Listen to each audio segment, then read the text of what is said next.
Vamos a grabar. Ahí va. En el texto de Artaud, para acabar con el juicio de Dios, si bien tiene toda una lógica muy, muy poética y delirante por varios momentos, tiene también muchas partes, ¿no? Muchas cuestiones que hacen sentido, tienen lógicas de sentido. Por ejemplo, con todo esto de Dios, de una crítica a Dios, de un cuestionamiento permanente a Dios, que para Artaud Dios es como la lógica del orden, de la moral, de lo establecido, ¿sí? Este, que Deleuze y Guattari yo creo que lo toman mucho por ese lado y también por lo molar y estratificado, ¿ah? Por la lógica de los estratos, como sobre todo lo manejan bastante más en Mil Mesetas. Eh, y, y junto con eso, bueno, todo el tema que veníamos viendo, que es lo que más toman acá en estas partes del Antiedipo, sobre el tema de el cuerpo diferenciado del organismo, ¿no?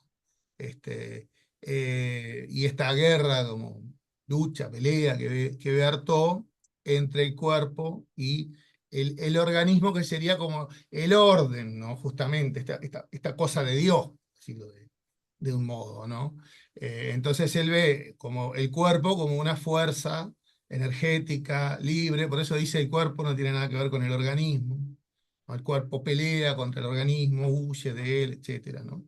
Este, de hecho, hasta dice que el cuerpo rechaza los órganos, no son los órganos, ¿no? Si bien Deleuze tiene ahí una parte que lo explicita en las clases, en, en el libro de Rames, que Cactus editó al español, está las clases principales, digamos, que dio Deleuze sobre el Antiedipo.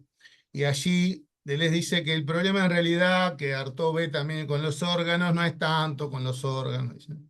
Para ellos, en el Antiedipo, eh, es más el tema en sí con el organismo, con el orden. Los órganos en sí pueden tener como diferentes posiciones, diferentes lugares, ¿sí? Que en definitiva la da el orden corpóreo, por decirlo de un modo, que puede ser cambiable, ¿no? Mutante, ¿sí? Entonces de ahí toman este concepto del cuerpo sin órganos, ¿sí? Eh, que significa más eso, ¿no? Esta energía vibrátil, esta energía intensa, ¿sí? Que es como materia no estratificada, no organizada, energía no organizada aún, ¿ah? Pero que va, empuja continua, ¿sí? Con los órdenes, con el organismo, en este caso, ¿no? En el Antiedipo, como hemos estado viendo, con el tema de las máquinas deseantes, ¿no? Esos choques del cuerpo sin órganos con las máquinas deseantes, que son eh, su, la cuestión material, orgánica, más estratificada, más ordenada, ¿sí? En estos choques con el cuerpo sin órganos es como en esa lógica teórica, ¿no? Es una lógica teórica que arman en el Antiedipo, se van generando las diversas cuestiones maquínicas y organizaciones de la materia, ¿no? Y la síntesis, como estuvimos viendo, de lo inconsciente. ¿Sí? Alfredo, tengo una pregunta. ¿Y el cuerpo sin órganos se podría equiparar como a la pulsión freudiana? Porque me suena mucho a eso cuando describe el cuerpo sin órganos, así, a la A pulsión. primera instancia te diría que no, porque la pulsión freudiana está muy ligada al cuerpo físico, ¿ah? Y es como que partiera de ahí, ¿sí?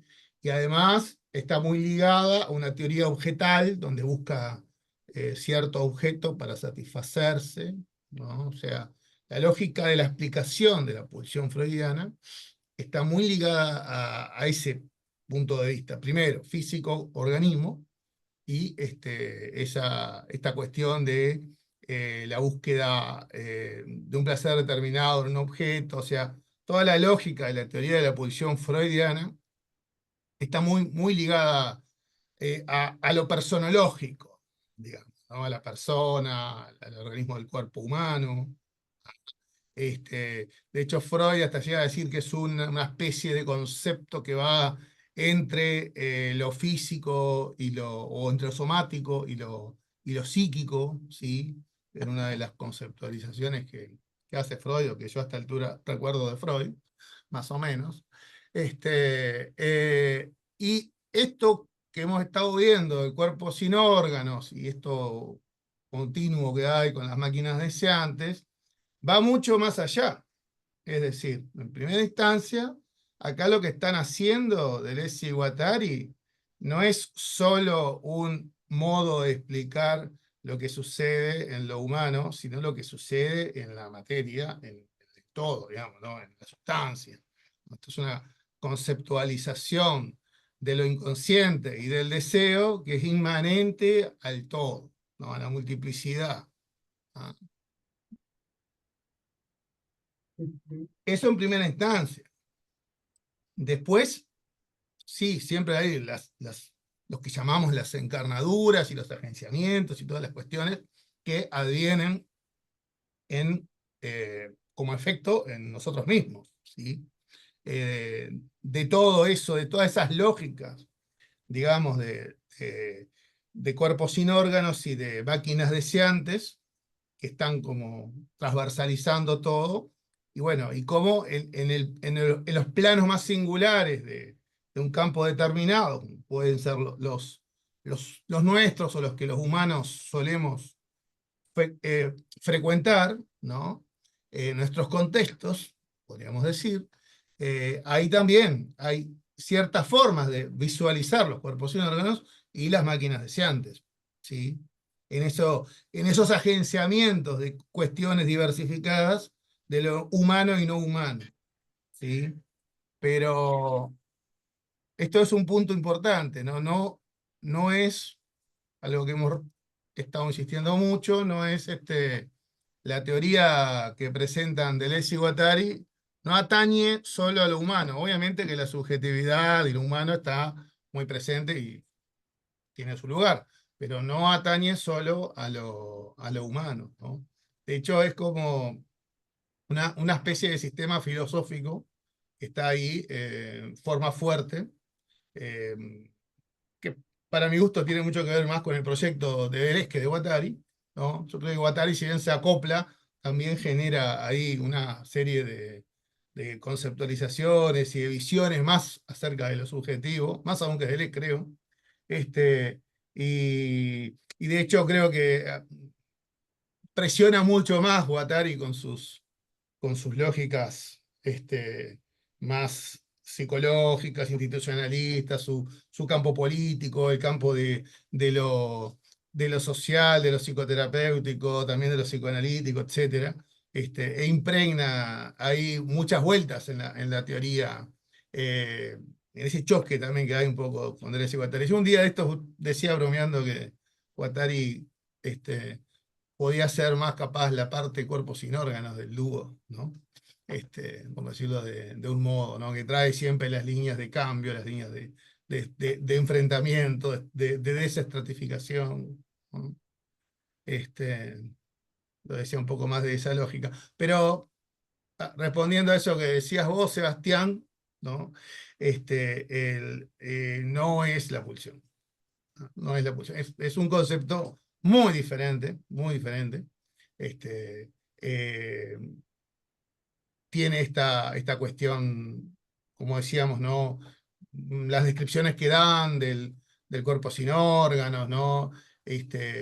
Energía no estratificada, no organizada, pero que también sufre por cierto modo de organización o por no estar organizada, ¿no?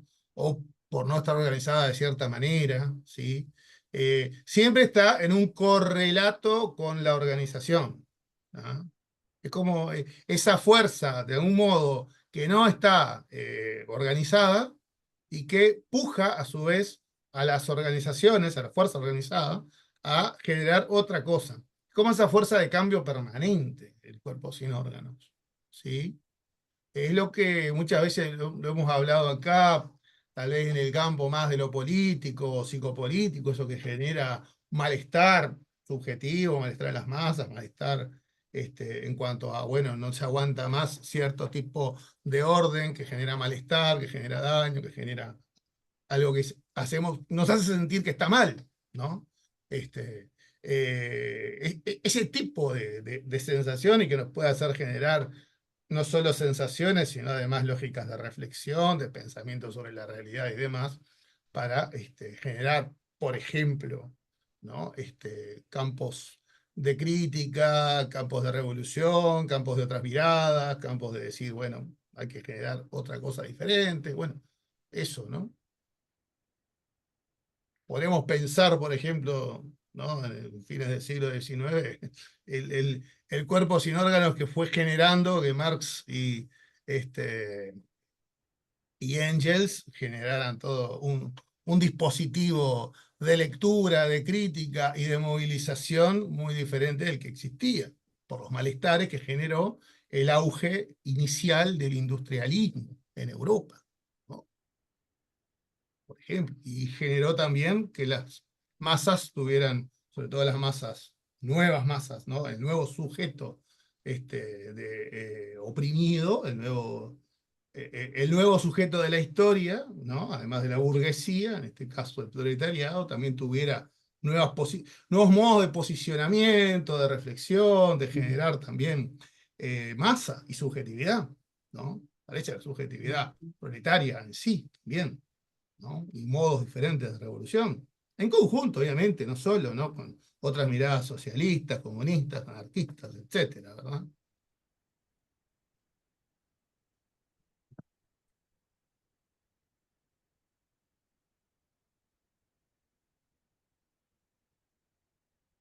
El concepto de pulsión estaría, digamos, al propósito de huella anémica, ¿no? Y esto que hace de instinto y después del primer acto de satisfacción se escribe algo, ya está entrando representación también, ¿no? Claro. Ya creo, lo que voy entendiendo del cuerpo sin órganos a propósito de que lo compara con el huevo e intensidades puras, es la materia en realidad.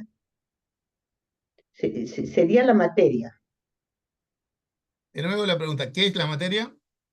No, no, digo que el cuerpo sin órganos sería la materia. Sí y no, porque parte de la materia es, pero no toda. O sea, como lo expresan ellos, es la parte no estratificada, no organizada, la energía Ujú, más libre, por decirlo de un modo, materia ujú, más libre, materia no organizada aún, ¿no? Entonces, tenemos por el ujú, otro lado la estratificación, que también es materia, ¿no? O sea, lo que más conocemos, nosotros lo que más conocemos en el mundo que habitamos es lo estratificado, el lo molar, lo organizado, ¿no? Nosotros como organización humana, corpórea, nuestros socios, nuestros modos de habitar los espacios vinculares, ¿ah? Las cosas que habitan nuestros ujú, entornos y lo que sabemos del mundo. Todo eso es organización. Todo ujú, eso es materia estratificada. claro, Es lo que más conocemos. ujú, Lo que de ujú, alguna manera tiene un polo más de lo que conocemos y se reproduce. ujú, ¿Cómo aparece o cómo visualizamos esto que dicen ellos del cuerpo sin órganos? Cuando hay cambio, modificación, mutación, aparece algo del orden de lo novedoso. Ahí es ujú, cuando hay. La puja de ese cuerpo sin órganos genera algo diferente. ujú, ¿Ah? Lo podemos visualizar también en campos más micro, ¿no? Por ejemplo, en la clínica, ¿no? Lo hemos hablado también más de una vez, cuando estamos viendo un paciente que viene con un malestar, con cosas repetitivas, ¿no? Esto que dice tantas veces Freud, el retorno de lo reprimido, bueno, estas cuestiones sufrientes, pero de golpe aparece algo nuevo, algo en el discurso que no había aparecido, ¿sí? Puede ser cualquier cosa, puede ser algo que se le ocurrió, un lapsus, un sueño, puede ser una idea, ¿sí? Puede ser un vínculo nuevo, puede ser, me gustaría, no sé, trabajar en otra cosa, estudiar algo. Bueno, ahí pueden haber líneas que abran a otra cosa diferente, ¿sí? Y generen algo distinto de la estructura que tenía, ¿no? Ese sujeto, en forma muy repetitiva, ¿sí? Algo que se sale de lo acostumbrado es algo que generó, en este marco teórico que presenta André Guattari, generó el cuerpo sin órganos en esos choques con las máquinas deseantes, ¿sí? Eh, y ahí incluso podemos ver las diferentes máquinas en funcionamiento, ¿no? Como hemos visto, esto de la máquina paranoica, de la máquina milagrosa, de la máquina célibe, ¿sí? Y las predominancias de una a otra. Pero la cuestión siempre es esa, ¿no? Algo, bueno, esto obviamente siempre en el Antiedipo. Recordemos que en el Antiedipo hay muchas cosas que después ellos van a ir como sacando, desechando, no van a trabajar más, ¿no? Hasta incluso el concepto de máquinas deseantes, no lo trabajan más a posteriori, lo cambian por el de agenciamiento. Pero uno de los conceptos que se mantiene, sin embargo, es cuerpo sin órganos, ¿no? Un concepto que incluso en 1000 mesetas le dan otro giro, ¿no? O le dan una consistencia ya mayor, y ni siquiera se entretienen con la cuestión esta que en el Antiedipo plantean de una especie de dialéctica con las máquinas deseantes. Eso desaparece, no se da. Ya el cuerpo sin órganos sí es versus estrato, eso sí, ¿no? Ya versus las estratificaciones o los diferentes regímenes de los estratos, como son ya en 1000 mesetas son el organismo, la significancia y la subjetivación, ¿sí? Entonces, de hecho, hasta clínicamente, ¿no? Yo les decía que la vez pasada que la meseta del cuerpo sin órganos es como una meseta muy clínica, ¿no? Donde vemos cuerpos sin órganos de los esquizofrénicos, cuerpos sin órganos de los adictos, cuerpos sin órganos de los sadomasoquistas, ¿sí? Junto, ¿no? En un versus con cuerpos sin órganos más alegres, más compositivos, más revolucionarios, ¿sí? Diferentes, ¿no? Entonces, bueno, tenemos como las dos caras ahí, ¿no? Incluso de esto de pensar también el cuerpo sin órganos, ¿no? Con la Puede aclaración ser sufriente el polo o puede ser también un polo compositivo, diferente, nuevo. Sí, Birna. con la aclaración que le haces a Hilda, me hace pensar que la única forma de poder pensar nosotros el cuerpo sin órgano es cuando se expresa, cuando aparece, por ejemplo, en lo novedoso. Sí, No lo podemos definir si no es en cuando aparece, en su expresión, algo y sí, así. y sí. Es que en definitiva todo esto remite a un fenómeno, ¿no? Si no hay fenómenos, ¿qué hay? No es teoría en vano, ¿no? Si las teorías tienen una consistencia, es porque tienen que ser visualizadas en fenómenos de la práctica. De hecho, hasta la filosofía de Deleuze es bastante práctica en ese plano. Y acá, además, que está trabajando Deleuze con Guattari, un tipo al que los fenómenos de lo subjetivo y su práctica, ¿no? Lo atraviesan permanentemente. También está acá Guattari junto con Deleuze diseñando nuevas armas para las prácticas diferentes en las que está inserto, ¿no? Todo está caliente. Entonces ahí también se despliega todo una cuestión de herramientas para lo psicológico, para lo social, para lo político, entre otras cuestiones, ¿no? O sea, no es pura filosofía, ¿no? Entonces sí, todo de última, y vieron que ellos dan ejemplos concretos siempre, todo va a remitir a un campo concreto, ¿no? De realidad concreta, fenómenos concretos. ¿No? Esto es como para intentar entender los fenómenos, ¿no? ¿Entienden? Entonces, también, como por ejemplo refieren bastante en 1000 mesetas, también el cuerpo sin órganos también tiene como una cuestión que podemos ver hasta en la clínica, en los cuerpos sin órganos más patológicos, por decirlo de un modo, ¿no? O diferentes, como el del esquizofrénico, ¿no? Cuerpo sin órganos. El esquizofrénico genera un cierto cuerpo sin órganos, ¿sí?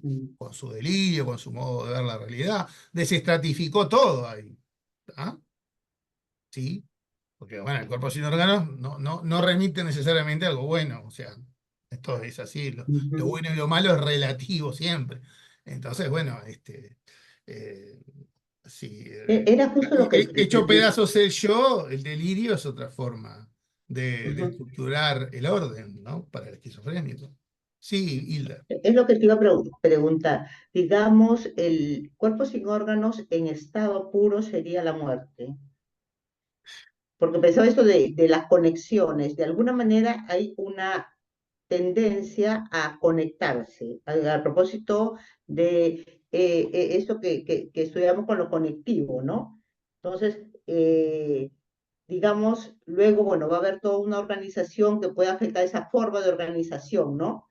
Eh, pero que quede en estado puro sería como un imposible, sería un estado insoportable, sería como un modelo de la muerte. A ver, en primer lugar, sería difícil decir en estado puro, porque todo Ujú, esto es mezcla, hay composición, la materia no existe claro. en estado puro, o sea, todo está Ujú, mezclado, todo esto es misturado, ¿sí? Entonces, más allá de que ellos lleguen a anunciar incluso en esta concepción que también tiene una remisión o algo similar al instinto de muerte, tampoco que sea la muerte en sí misma, ¿no? Sino ujú, que el claro. cuerpo sin órganos, al buscar también una forma distinta de organización o al no querer la organización que existe, Ujú, intenta como parar la cosa. Por eso dicen que es un motor inmóvil, pero es un motor, ujú, ¿no? Mueve también. Entonces no es que sea la muerte que mata y punto, ¿no? ujú, Este, en todo caso, hay muertes que son construcciones, ¿se entiende? O sea, ujú, no es una destrucción por la destrucción en sí ujú, misma o por la muerte en sí misma, sino que en esa puja hay una composición diferente, ¿sí? ujú, También es como que es algo, te lo podés saber, ¿no? Ellos lo emparentan acá con el instinto de muerte. Pero, ujú, no sé, es todo un debate, incluso teórico, si está muy ligado en sí al instinto de muerte. En mis mesetas, por ejemplo, en primer lugar, ya las mesetas ni siquiera piensan, ¿no? Esta cuestión que viene un poco de lo freudiano clásico, de la pulsión de muerte, la pulsión de vida, no está tan presente eso, ¿no? Creo que el antiedipo aún tiene un dejo de esa de ese resabio clásico freudiano que después ya ellos mismos descartan, ya no hablan más de estas cuestiones, ¿ah?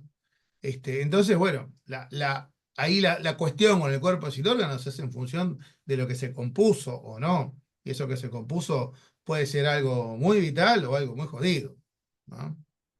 Podríamos decir que en todo caso, ese huevo, como lo vienen presentando acá, que vieron que el huevo que es como una cuestión de una creación permanente sobre lo que hay. Entonces es en esa cuestión del orden que existe, del organismo que existe, ¿no? Y volvemos a decirlo, no confundan organismo con humano, organismo con orden, ¿ah?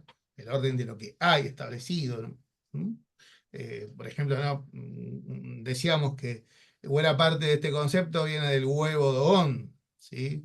Los dogones remitían con eso a todo su entorno, ¿no? Todo su contexto, su mundo, ¿ah?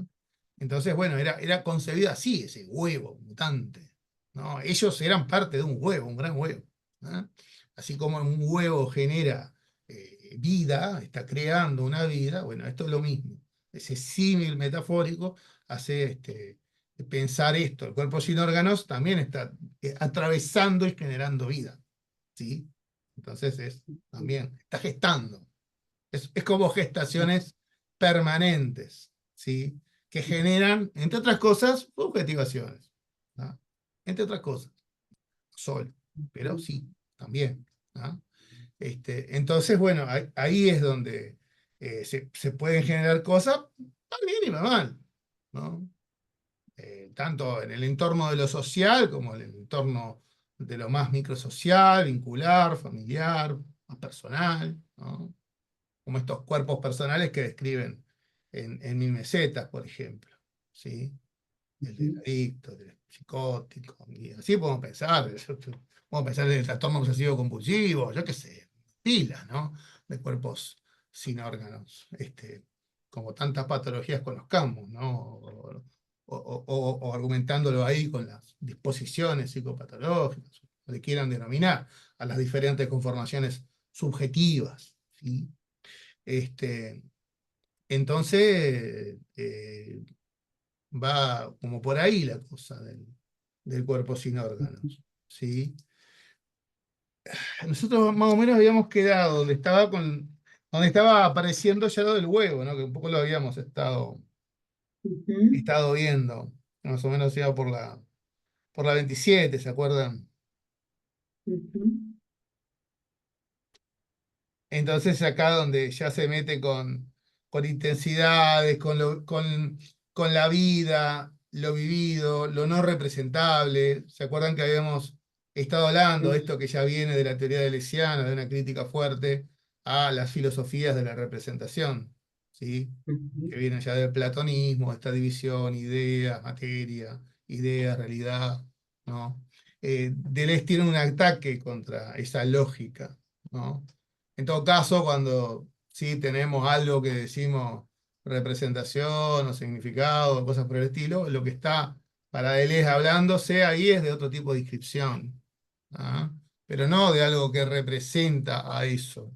Esto es un poco como la lógica de el pintor Magritte, ¿no? Cuando vieron, es muy famoso en el libro Las palabras y las cosas de Foucault, nos presenta el tema de ujú, la pipa dibujada, pintada, y dice, esto no es una pipa, se llama, ¿no? Porque no es una pipa. En todo caso, es alguien que pintó, ¿no? Un símil, una pipa, o cierta forma, en bidimensionalmente, que parece a una pipa, nosotros identificamos como una pipa, pero es una inscripción, no es una representación, ¿sí? O esta lógica muy común de la representatividad política, ¿no? Tenemos representantes en el Parlamento, o en el gobierno, donde sea. Bueno, no sé si es tan así. Vos votaste a alguien que pusiste ahí, y bueno, ese alguien hará lo que pueda, o no sé, se verá después qué hace, porque también eso no necesariamente va a representar los intereses de tu voto, puede representar hasta los contrarios. En muchas ocasiones sucede, ¿verdad? Tenemos miles de experiencias en nuestra historia, hasta la más cercana, en lo político partidario al respecto, ¿no? En definitiva. Entonces, acá es donde también se mete Deleuze y Guattari con el tema del delirio, rompiendo esa lógica de la representación, ¿no? Que es también parte de esta ruptura con el Edipo que hacen Deleuze y Guattari, y se meten con esta cuestión de hasta, por ejemplo, los delirios de Schroeder, donde señalan, bueno, pero acá, ¿no? Cuando habla, por ejemplo, de los senos, o que devengo una mujer, o lo que sea, o los rayos del cielo en el culo, etcétera, no es que esté representando eso, algo, o incluso sea una representación del cielo, los rayos, el culo o los senos. No, no, esto es vivido, dice Deleuze y Guattari. No hay nada de representación acá. Esto realmente se está viviendo de esta manera, ¿sí? Este, en otra parte, creo que lo dicen en Mil Mesetas, recuerdo ahora, dicen cuando alguien te está diciendo que está viendo un perro verde que te saltó encima y no sé qué, no sé cuánto, todo en forma muy delirante. Lo está viendo y lo está viviendo. No es no es que está haciendo una metáfora de no sé qué, no sé cuánto. No. Es intensidad pura, lo está viviendo a su modo, pero lo está viviendo así. ¿Sí? O sea. prestarle atención es en serio, dice Andrés Guattari, ¿no? No. Entonces, es esta lógica de las intensidades, ¿sí? Tiene esta cuestión, donde en todo caso, lo que sí siempre hay que ver es la vuelta siguiendo la lógica justamente del cuerpo sin órganos, por dónde vienen los devenires, por dónde vienen los posibles cambios. ¿Sí? Es algo que lo empiezan incluso a explicitar acá, ¿no? El cuerpo sin órganos es un huevo, está atravesado por ejes y umbrales, latitudes, longitudes geodésicas, está atravesado por gradientes que señalan los devenires y los cambios del que en él se desarrolla. ¿Sí? Refieren ahí entre medio, más o menos de la página 27. ¿Sí? Este, incluso señalan esto, ¿no? Un poco al final de ese párrafo, de la vivencia del esquizo como más cercana a la vivencia de la materia también, ¿no? En este plano que hemos visto de que para ellos toda esta construcción que presentan del deseo, esta visión de la lógica de lo inconsciente, que es una lógica que determina la materia, ¿no? O sea, una lógica de la materia, es deseo que no es neta o meramente humano, es también un inconsciente ontológico, un inconsciente que atraviesa todo, es esa composición de esta materia, para ellos es de un modo esquizofrénico. ¿Sí? El modo de mezcla, arrastres, composiciones, etcétera, hablan de un modo delirante que hay en esto inconsciente, ¿no?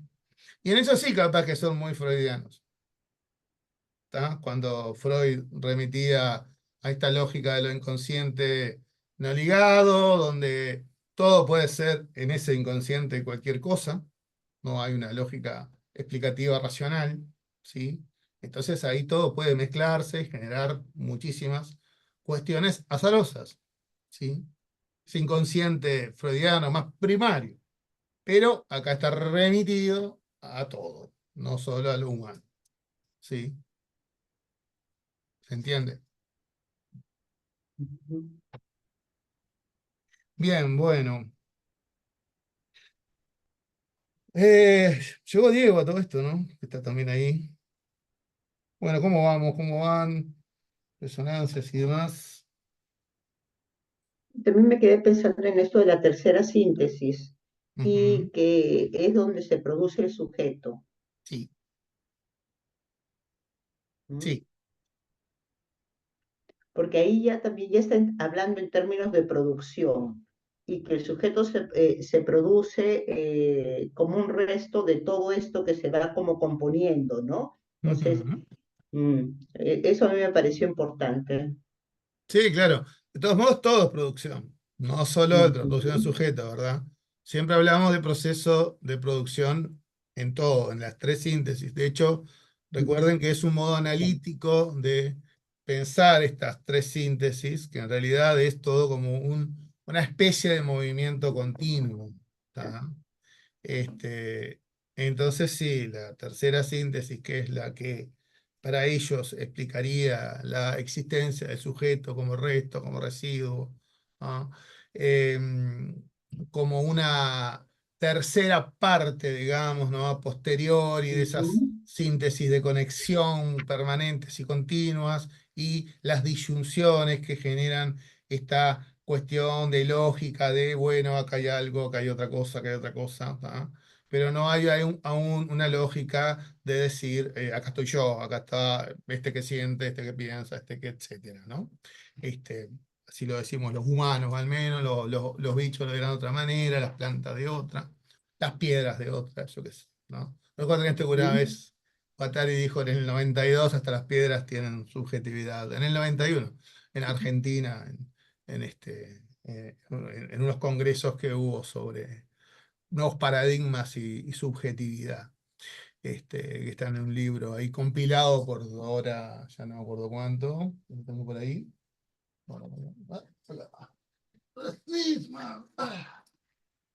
Dora Fried Smithman. Es un libro en el que hay ponencia de Moni El Caim, de Gar Morin, de Jaime Forster, Carlos Slutsky. Vino como buena parte de la crema del paradigma de la complejidad en aquel entonces. Y bueno, y fue justo poco antes de la muerte de Guattari. De hecho, Guattari, entre las ponencias que hizo el último capítulo, o penúltimo capítulo creo que el último, de Caosmosis, el, el paradigma estético. ¿Sí? Lo presenta ahí, antes de ser editado el libro, Caosmosis lo presentó ahí en este congreso en Argentina. ¿Sí? Que se sospecha que lo escribió en el avión, viajando de Francia para Argentina. O en sus viajes ahí lo fue afinando y bueno, después lo publicó en el libro. Es donde llega a decir, entre otras, está muy interesante porque hay muchas contestaciones y discusiones acerca de estas cuestiones más actuales, ¿no? Del último Guattari, digamos, y aparte hablando ya, bueno, con autores que muchos de ellos todavía están incluso vivos, ¿no? Bueno, estuvo incluso presente Ilya Prigogine, el premio Nobel de Física, que para Deleuze y Guattari ha sido también un sustento en muchos de sus posicionamientos, ¿no? Bueno, ya no me acuerdo por qué fui a esto, pero fui. Entonces, vos, Hilda, no sé si te contesté la pregunta. Sí, sí, Ah, ¿no? Claro, yo te decía que me había llamado la atención porque también aquí hay todo un movimiento en términos de producción del ujú, sujeto, o sea, están eh, saliendo, digamos, de este modelo freudiano. eh, y lo otro, tú leíste la última parte, lo de los devenires del sí, libro, ¿no? Entonces, pensaba también cuando escuchaba el movimiento, ¿no? sí. Esto de, de no ser igual todo el tiempo, sino que todo el tiempo se está produciendo un movimiento. Ujú, Ujú. Sí, sí, eso está, leíste eso y luego conectaste con lo que nos contabas. exacto. Ahí está. Ujú, Bien. Entonces sí, no, y bueno, un poco, creo que ya lo habíamos visto un poco antes, ¿no? Porque con esta parte de cómo se va produciendo el sujeto lo hemos estado ujú, trabajando, ¿no? ujú, Ya bastante, en relación, bueno, a esto de esta producción de esta máquina célibe, ¿no? Que es esto ujú, justamente eh, que a través de este concepto que toman de Michel Carrulles, intentan como eh, definir una maquinaria deseante ya diferente a la de la paranoia y de la milagrosa, donde más que generar cuestiones de repulsión o introspección y de generar también esto del milagroseo de las cosas para de alguna manera determinarlas, denominarlas, inscribirlas, en definitiva son inscripciones, ¿no? Disyunciones, ¿sí? Codificarlas, ¿sí? Que es un poco el ujú, funcionamiento de esa síntesis, y de la máquina milagrosa que corresponde a la síntesis ujú, disyuntiva. Entonces, en esta síntesis, la máquina que se conforma es la célibe, que es esta cuestión, ¿no? De una suerte de ya super máquina gloriosa, que genera ya algo muy, muy diferenciado de ese tipo de síntesis y donde se genera una cuestión ahí de esto del un yo siento, un yo soy, un yo, ¿no? Presente, ¿no? Algo se dice de sí mismo y hasta genera esta ilusión autónoma, ilusión de tener algo propio, así, ¿no? Una cosa de ese tipo, como una vida más autónoma del resto, ¿no? Una especie de magia, encantamiento que necesita esta porción de materia que llamamos sujeto tal vez diferenciarse y tener su consistencia propia, de algún modo, ¿no? Que bueno, también sabemos que no están así, obviamente, ¿no? Más allá de que tal vez al ser humano aún le esté costando, ¿no? Salirse de esa lógica tan narcisística del centrado sobre sí mismo, ¿no? Lo que, bueno, Freud mismo había generado con estas rupturas, ¿no? En el orden del conocimiento, de lo científico, ¿no? Con que era Copérnico, ¿no? Primero, sí, Copérnico primero con el tema de que no éramos, no gira la Tierra, perdón, no es la Tierra sobre la que gira todo el resto del universo, ¿no? Sino que es al revés, hay un sol y bueno, la historia del lugar en el universo de nuestro planeta, después Darwin con el tema del ser humano, que no lo generó ningún dios ni nada por el estilo, sino que es parte de una evolución. Y después Freud con el inconsciente diciendo que la conciencia no es lo más importante, que todo el mundo se creía eso. Bueno, todo eso es parte de la máquina célibe, ¿no? Y después vienen Deleuze y Guattari para decirnos que todavía el inconsciente es mucho más grande que el inconsciente humano y toda esa historia, ¿no? Y somos más mierda todavía, y somos una especie de resto, residuo, una porquería, bueno, todo eso. Este, y hay muchísimas cosas de lo humano, o sea, toda una cuestión que ha dado incluso lugar a los pensamientos y modos de ver la realidad y de las filosofías más actuales, más desantropoformizadas, por decirlo de un modo, ¿no? Donde ya la cosa trata de visualizarse y de girar más en torno de la vida en sí misma que del humano en sí mismo como centro, ¿sí? Y ahí, bueno, tenemos muchísimos autores, Donna Haraway, un montón de autores más que en la vuelta, capaz que muchos de ustedes ya conocen. Y buena parte de eso, no digo todo, pero buena parte tuvieron que ver ahí en eso Deleuze y Guattari. Entonces, bueno, el tema de estas máquinas célibes que somos, ¿sí? Dirían ahí Deleuze y Guattari. Insistiendo que no sé si es un concepto muy feliz el de máquinas célibes, etcétera, ¿no? Que ya lo he dicho en otras ocasiones acá, pero bueno, creo que fue el que se les ocurrió ahí, apareció como, se ve muy fuerte acá Ruyes, y estas lecturas de Kafka y otros autores, como y el propio Schroeder, ¿no?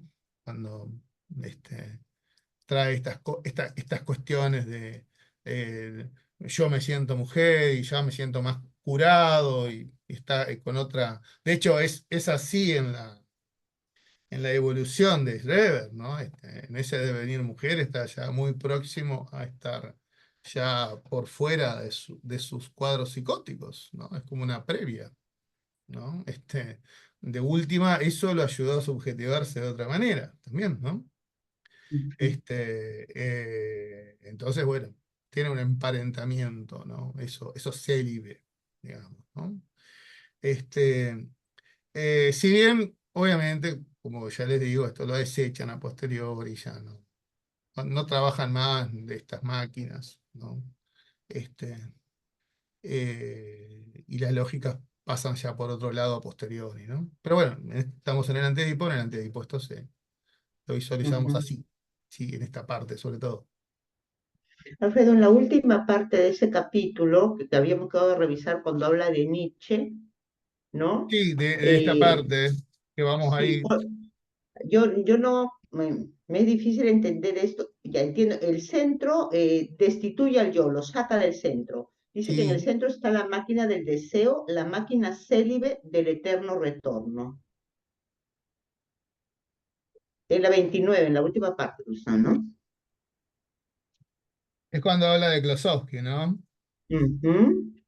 Ahí está, Pierre Klosowski es un autor que ha estudiado mucho a Nietzsche, sobre todo en Nietzsche y el círculo vicioso, ¿no? Este, y el que leíste vos era para... Sí, Está dice, antes de la parte de los nombres de la historia, ¿no? Sí.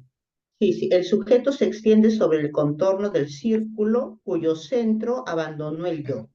En el centro hay la máquina del deseo, la máquina célibe del eterno retorno. Punto. ahí está, justamente, ¿no? Es como, claro, ahí Deleuze y Guattari van tomando estas cosas que un poco vienen de Nietzsche. Eh, por eso después acaban con el tema de los... A la flauta, ¿qué pasó? No, no, apareció una llamada que voy a cortar. Ah. Dije, se me fue, aparte se me fue la imagen del Zoom. ¿Cómo es? Ellos toman bastante de Nietzsche para esto, obviamente, para estas partes también.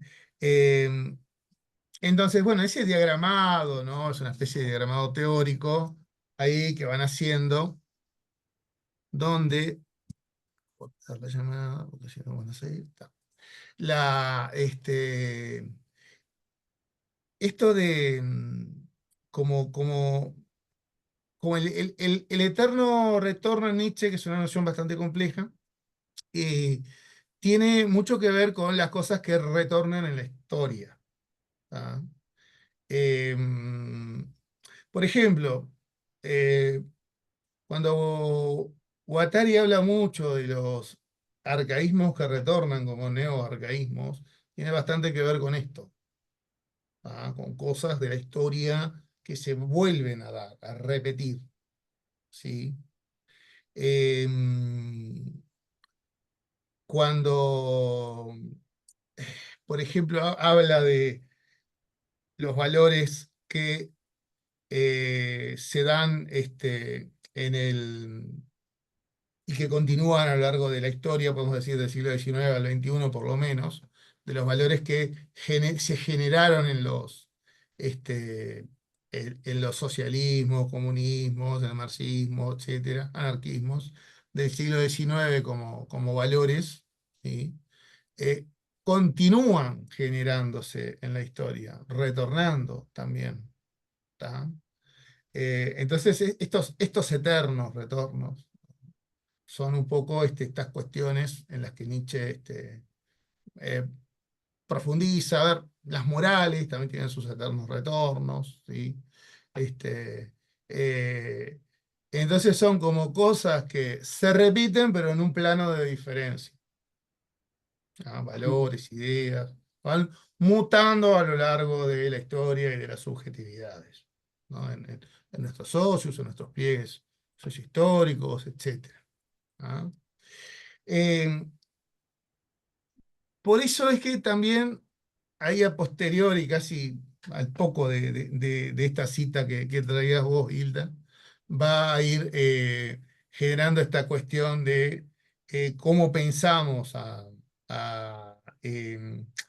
esta cuestión del yo y ahí hacen una especie de juego con la concepción juego en contraposición, ¿verdad?, de la concepción lacaniana del nombre del padre con el nombre de la historia de Nietzsche. ¿Sí?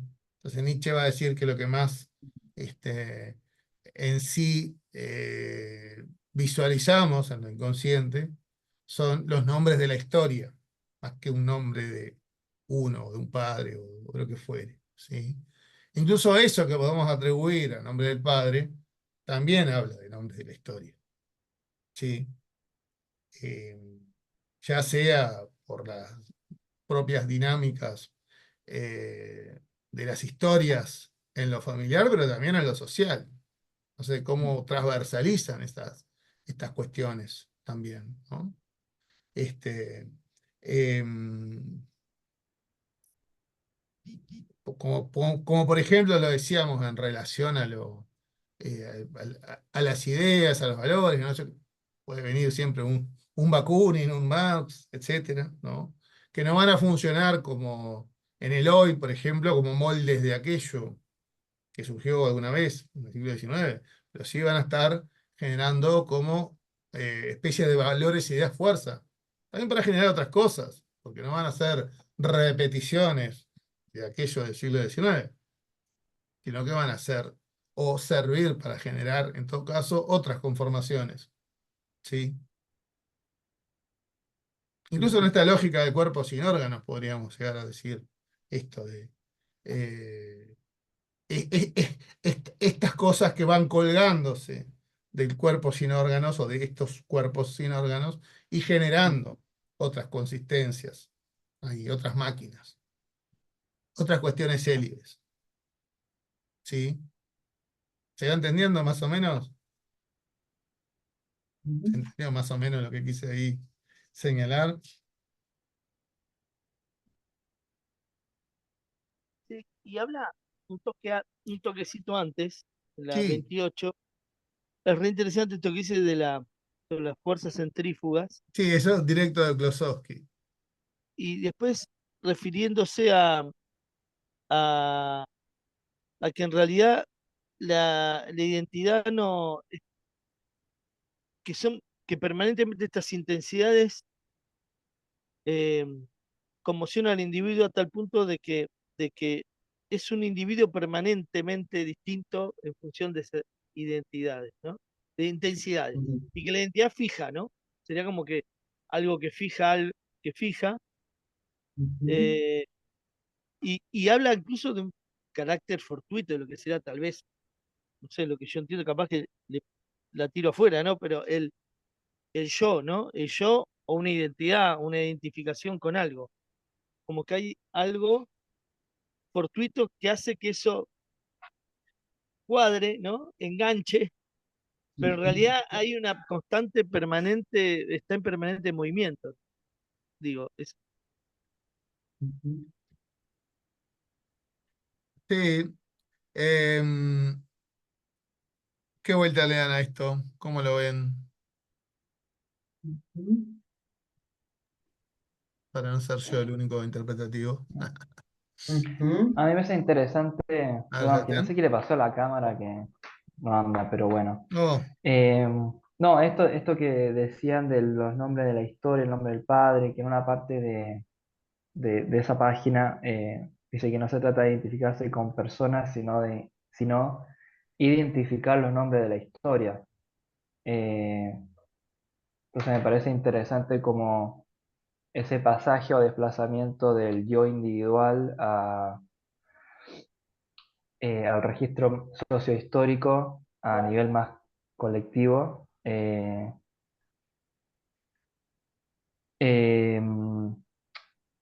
bueno, y cómo eso produce subjetividad también.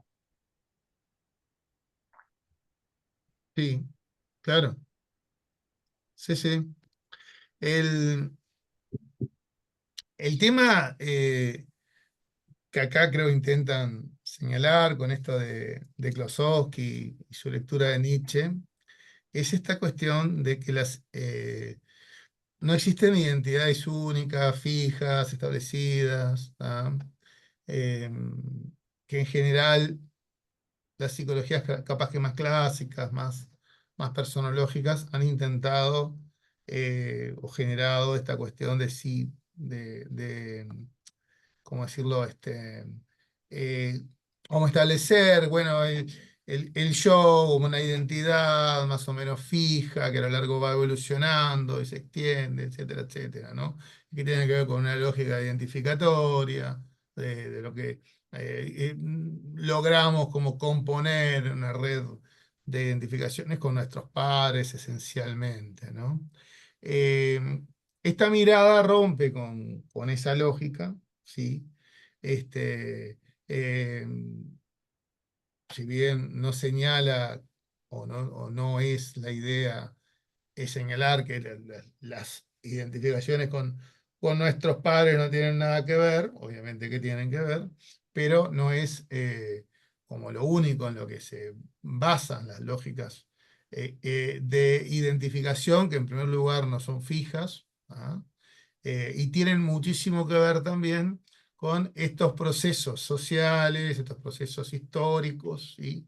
De mutación, de combinaciones, de estas consistencias, en donde estas como cuestiones de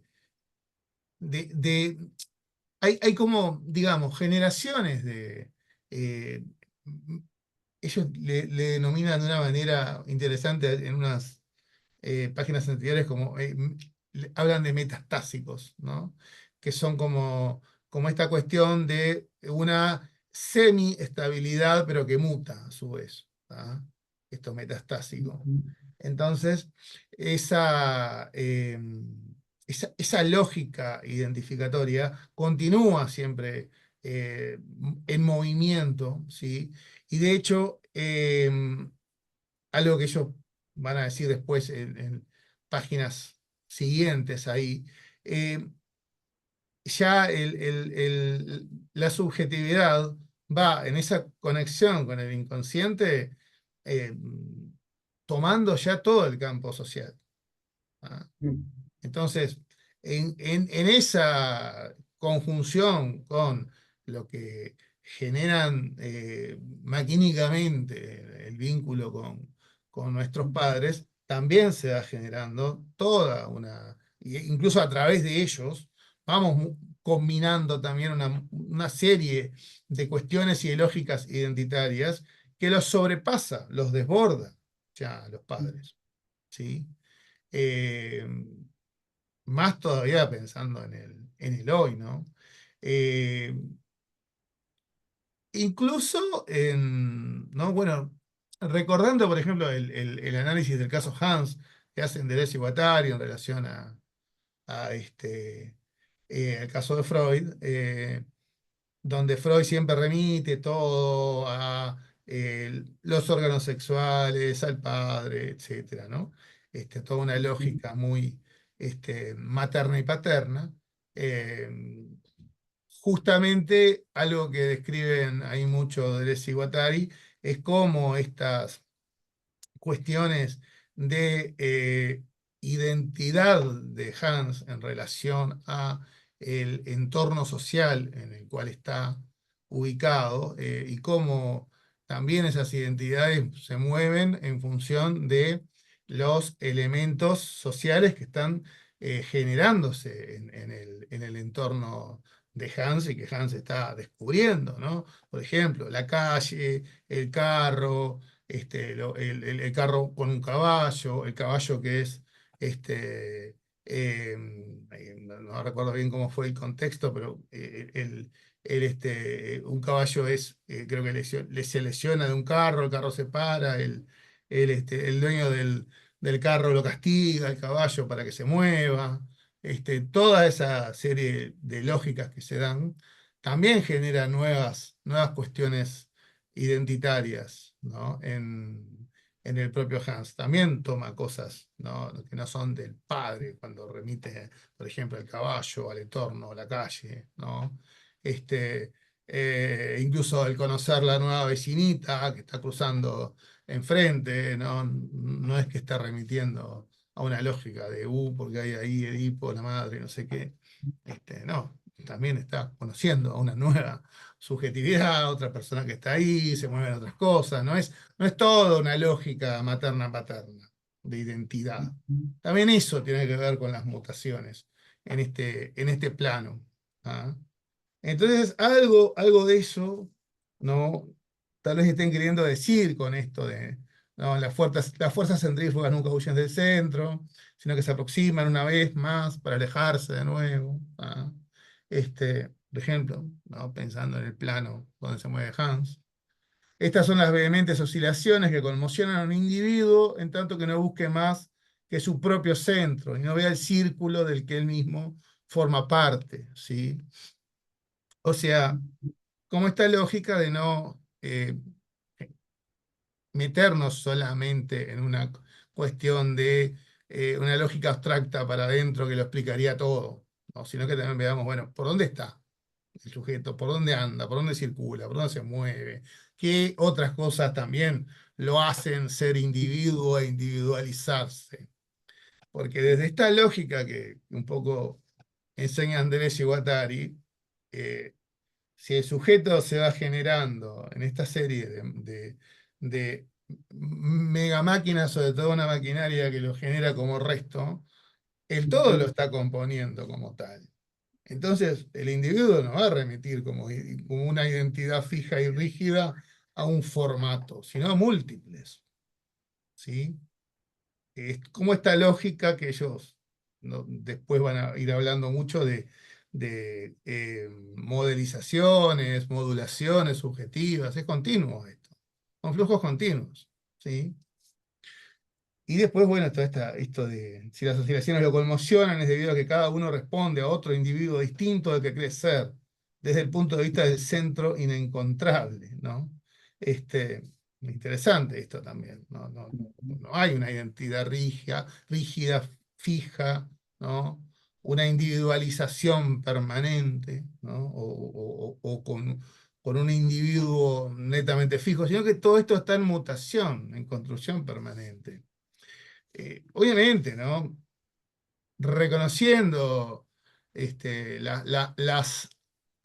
las metaestabilizaciones, la estructura, el organismo en todo este plano, ¿no? Como el plano de significancia y subjetivación que nos compone, obviamente que está. Pero también eso, a la vez que está, es metastásico, se desestabiliza también, ¿sí? Y de hecho, dependiendo en los aspectos constructivos y deconstructivos que tengamos los sujetos, también con subjetividad podemos llegar a tener a lo largo de nuestra existencia descomposiciones y composiciones grandes a veces, ¿no?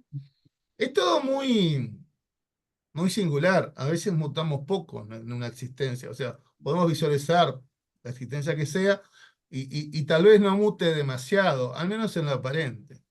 Y en otros planos, capaz que sí, otros cambian y mucho, ¿sí?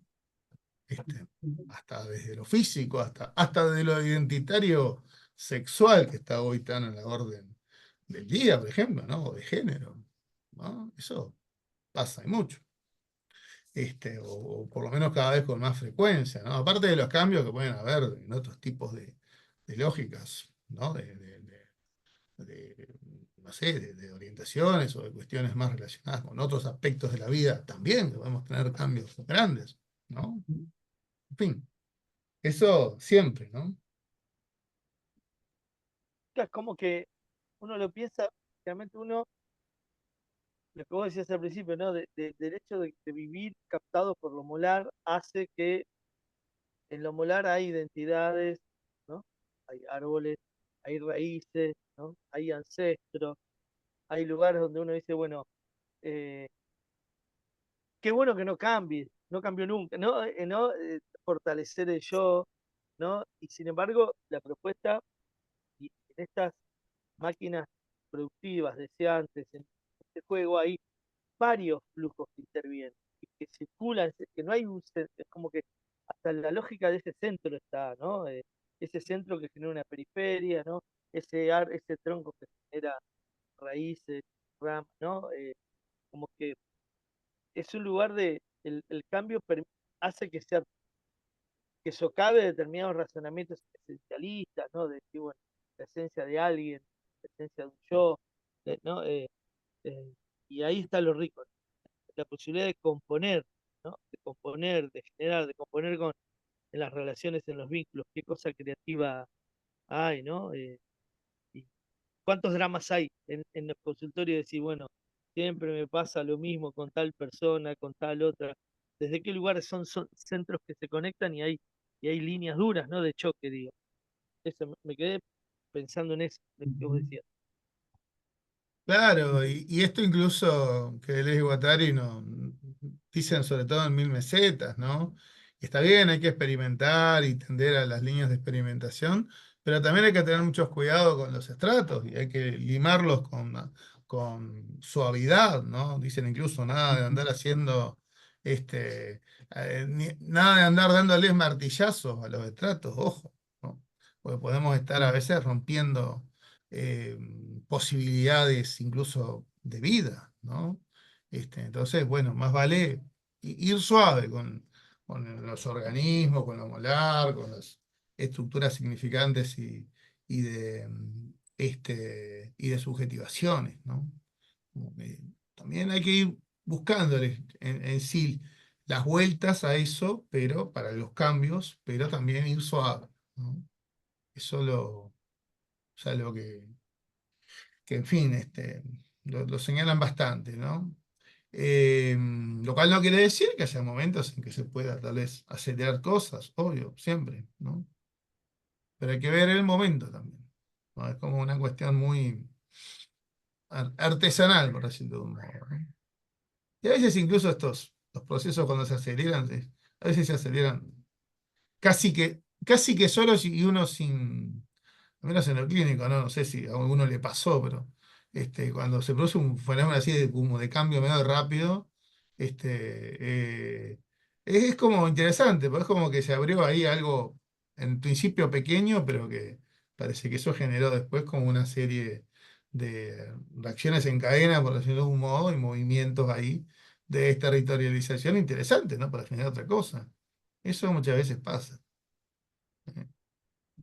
Muchas veces pasa. Y a veces es algo muy, muy pequeño que por ahí, ¿no? Generó un maquinismo distinto. Pequeño en apariencia, digo, ¿no?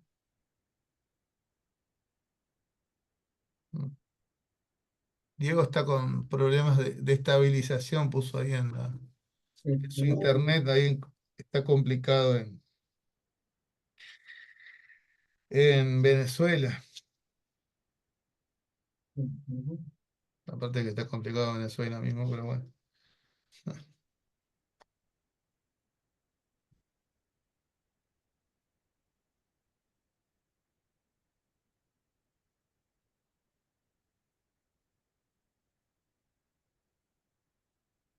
Entonces es interesante esto, ¿no?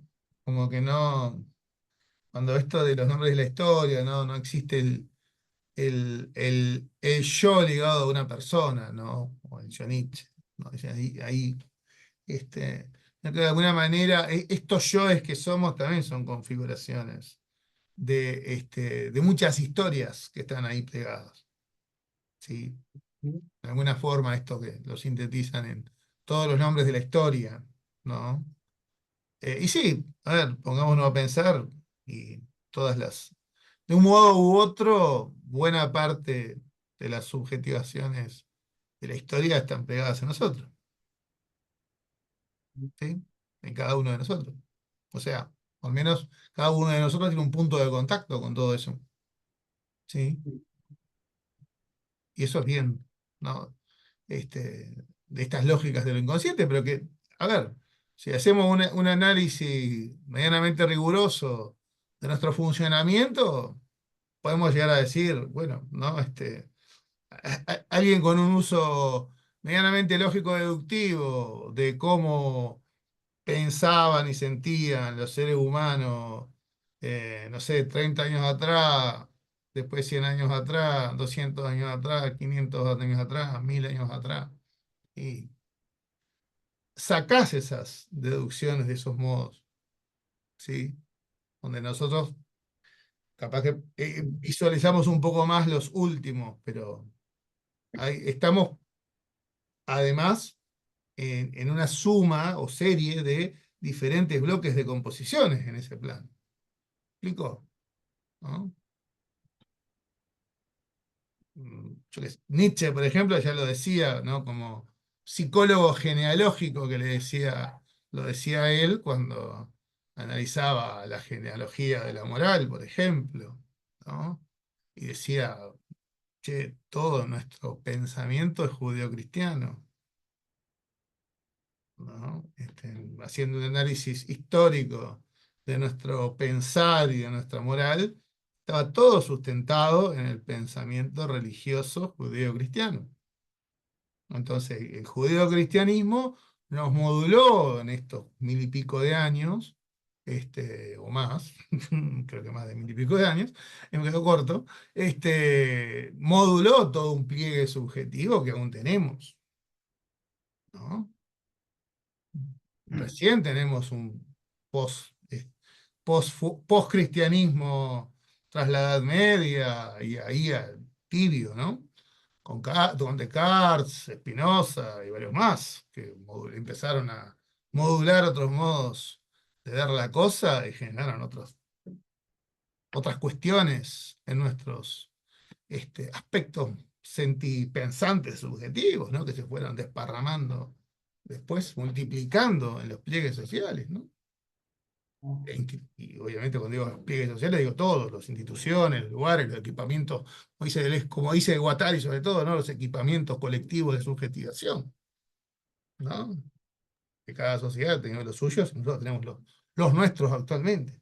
Pero hay, en toda subjetividad está esto. Todo nuestro yo está compuesto, ¿no? Por eso no nos podemos quedar con lo corto de papá, mamá. ¿Entiendes? Nosotros, de alguna Sí, manera, tenemos esa memoria viva en nuestro inconsciente de todos los pliegues subjetivos. sí,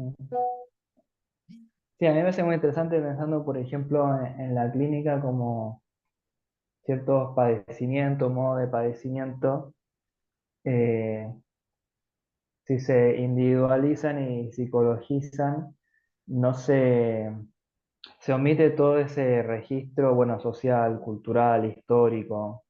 Eh, por ejemplo, pienso una paciente que me decía, bueno, tiene dificultades para vincularse, que se sentía en deuda, y me dice, pero la cultura mapuche, hay algo de la reciprocidad de los vínculos, y ella es de familia mapuche, entonces, bueno, como esa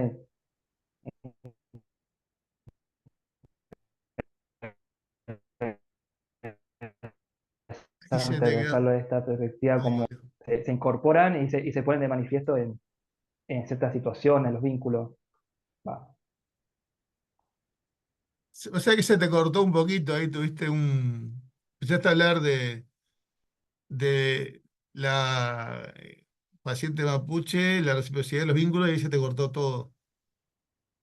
No, es a eso, como los nombres de la historia, si se quiere, para, eh, también se encarnan a nivel individual, se ponen de manifiesto a nivel individual, pero que no deja de Claro. tener esa ligación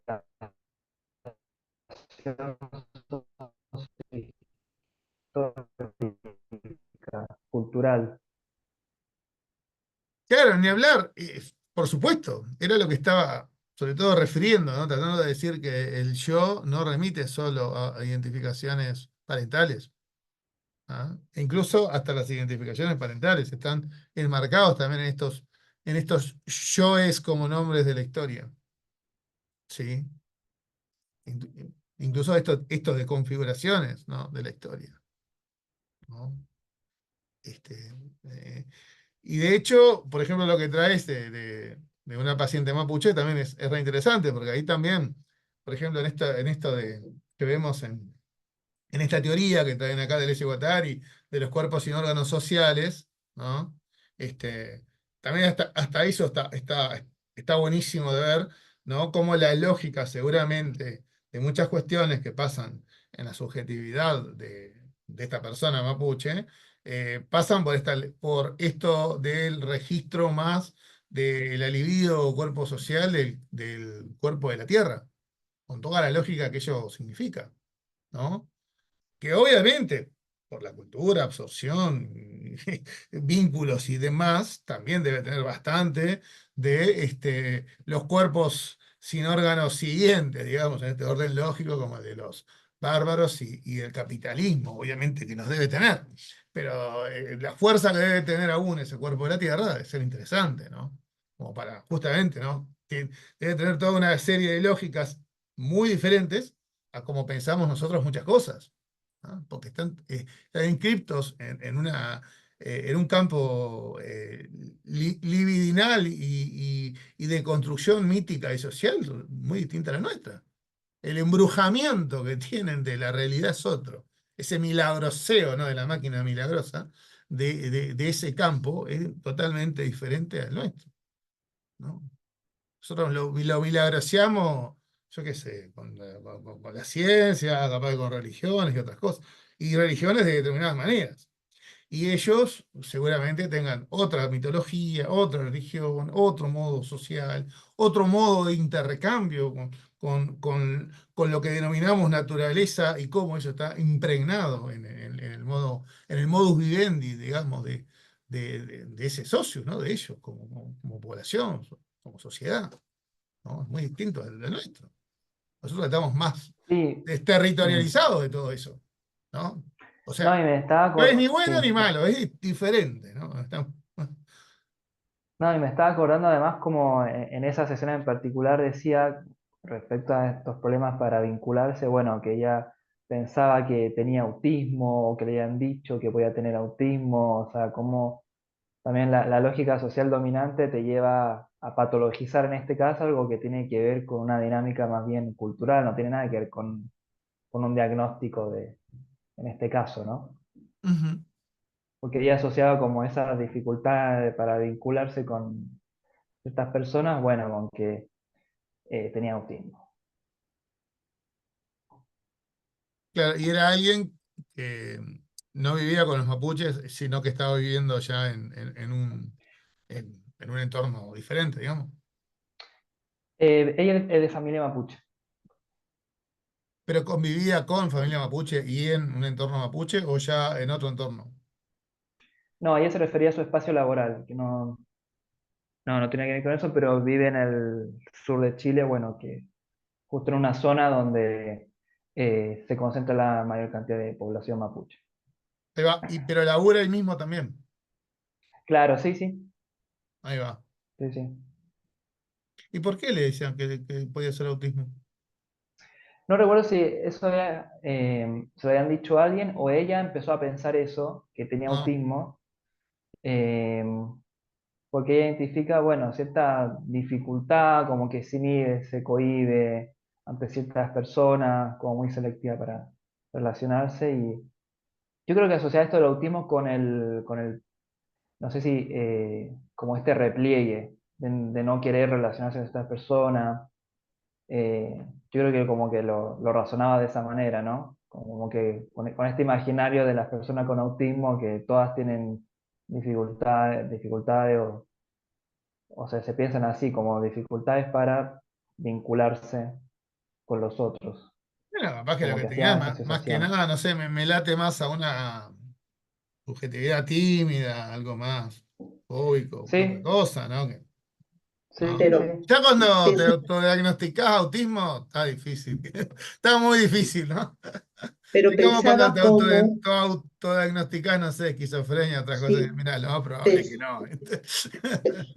pero pensaba cómo detrás ya hay toda Más allá una de. axiomática, ¿no? Toda una Exacto. axiomática que corta, digamos, que ella pueda explorar en su propio, no lo que va sintiendo, sino que ya obtura.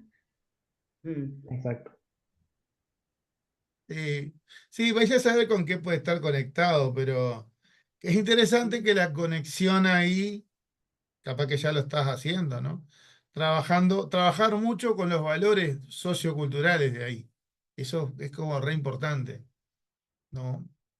Y más, si no estás muy empapado con la cultura mapuche, yo por ejemplo no lo estaría si estuviera en ese marco, entonces estaría genial ahí ir como trabajando y aprendiendo del entorno, mucho, ¿no?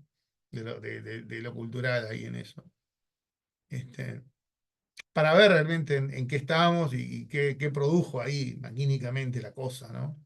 A qué se conecta ella y qué la desconecta, qué la obtura, ¿no? Pero bueno, en el entorno que estés, miedos y timideces, todos tenemos, todos podemos tener. No, no importa ahí el entorno, la cultura, la cuestión, pero sí es importante el qué pasó ahí o qué cosas han pasado que sí generaron esta subjetividad particular, ¿no? ¿O Me qué está tengo que pasando? retirar, ¿sí? Hilda, tenés que ir. Bueno, nos vemos entonces en Sí, 3 semanas. No, en 4 semanas. En 4 semanas. ¿Está? en 4 semanas. Lo escribes Sí, en el chat, sí, ¿ya? yo lo pongo. Que pases bien. Listo. Nos Chao. vemos. Bueno, estamos ya casi finalizando. Este, pues sí, el tema este de los nombres de la historia, hasta eso está bueno, ¿no? Ver los pliegues subjetivos peculiares, particulares, ¿no? Acá pasa mucho también en Uruguay cuando estamos con gente. Ya nos pasa incluso en Montevideo, ¿no? Con contextos muy diferentes. A mí me pasó cuando ingresé a trabajar en el hospital psiquiátrico, me pusieron a trabajar en la sala de seguridad del mismo, y ahí ya me enfrenté a una gente totalmente distinta, con códigos netamente diferentes, ¿no? Este, en aquel entonces, año 2005, era la conocida cultura plancha, digamos, ¿no? Acá es una, ya es netamente una cultura, ¿no? Es un fenómeno socio-psicoantropológico totalmente diferente, ¿no? Un vocabulario propio, un modo de entender la realidad diferente a la de buena parte de la población de Montevideo, todo dado por por esta producción de un resto de marginalización y de no, este, eh, o de exclusión social que ha generado el propio modo de vida capitalista nuestro, y bueno, ha generado estas zonas como de exclusión en muchos lugares del,